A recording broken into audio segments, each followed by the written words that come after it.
আজকে আমি নিয়ে আসলাম লিপন আর্টের ভিডিও। প্রথমেই আমি একটি কার্ডবোর্ড নিলাম, তারপর কার্ডবোর্ডটির মিডিল সিলেক্ট করলাম, তারপর আমি আমার ইচ্ছা মতো ড্রয়িং করে নিলাম।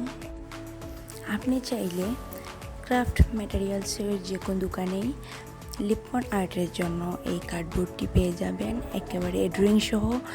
আমি আসলে কিনে নাই, এই কেক বোর্ডটা রেখে দিয়েছিলাম লিপন আর্টের জন্য, আর নিজে নিজে ড্রয়িং করে নিলাম। তারপর এক এক করে ক্লে লাগিয়ে নিলাম। ক্লেটা প্রথমেই ভালো করে হাত দিয়ে নরম করে নিতে হবে, আর এমনভাবে লাগাতে হবে যেন জায়গা থেকে সরে না যায়, আর হাত দিয়ে বেশি নাড়ানো যাবে না। আপনি চাইলে ধারালো কোনো ছুরি বা কাঠি ব্যবহার করতে পারেন এগুলি ঠিক করতে। এখন আমি একে একে পাপড়িগুলো দিয়ে দিব, আর পাপড়িগুলো একটু সতর্কতার সাথে লাগাতে হবে যেন নষ্ট না হয়। আর সুন্দর করার জন্য একবার তো বললামই যে আপনি কোনো ধারালো কোনো কিছু দিয়ে সেটা ঠিক করে নেবেন আর শেপটা সুন্দর করে দিয়ে দিবেন। তারপরে পুরোটা ক্লে দিয়ে করার পর প্রথমেই সাদা কালার দিয়ে কালার করে নেবেন, কারণ যে কোনো রং দেওয়ার আগেই যদি সাদা কালারটা দেওয়া হয় তাহলে রংটা ভেসে ওঠে, আর তাই আমি প্রথমেই সাদা কালার করে নিলাম। আর সাদা কালার করার পর আপনি একটু শুকিয়ে নেবেন। শুকানো হয়ে গেলে আপনি আপনার ইচ্ছে মতো কালার করে নিতে পারেন।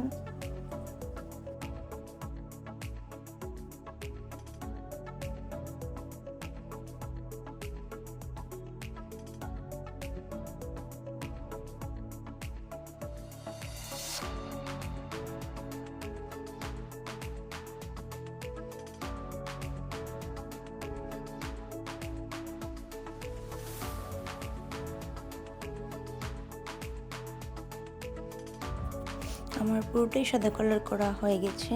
এখন আমি একটু শুকিয়ে তারপর লাল কালার করে নিলাম, মধ্যে লাল কালার করে নিলাম। আমি আসলে প্রথমে সিলেক্ট করে নিয়েছিলাম যে কোথায় কোন রং দিব, তাই যে রংটা ব্যবহার করেছি সেটা আর বাকি যে জায়গায় ব্যবহার করব সব জায়গায় একসাথে দিয়ে দিয়েছিলাম।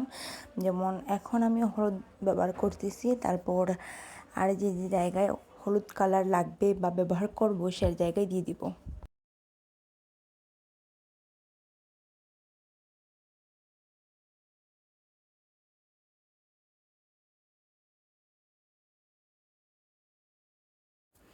এখন এক এক করে আপনি আপনার ইচ্ছে মতো বাকি কালারগুলো দিয়ে দিবেন, আপনার যেখানে যে কালার দিতে ইচ্ছে হয়। আমার আসলে ইচ্ছে ছিল যে আমি নীল আর হলুদের মধ্যে করব, কারণ এই দুটো কালার আমার অনেক ভালো লাগে আর এই দুটো কালার অনেক ভেসে ওঠে তাই। তারপর আমি কিছু মিরর সেট করে নিব। আপনি আপনার ইচ্ছে মতো যে জায়গাতে ইচ্ছে হয় সেট করে নিতে পারবেন, আর আমার ইচ্ছে ছিল আমি এভাবে করব তাই করে নিলাম। আর এভাবেই শেষ হয়ে গেল আমার লিপন আর্টটি। আপনাদের কেমন লাগলো আপনারা তা জানাতে ভুলবেন না। ভালো থাকবেন সবাই। Good bye.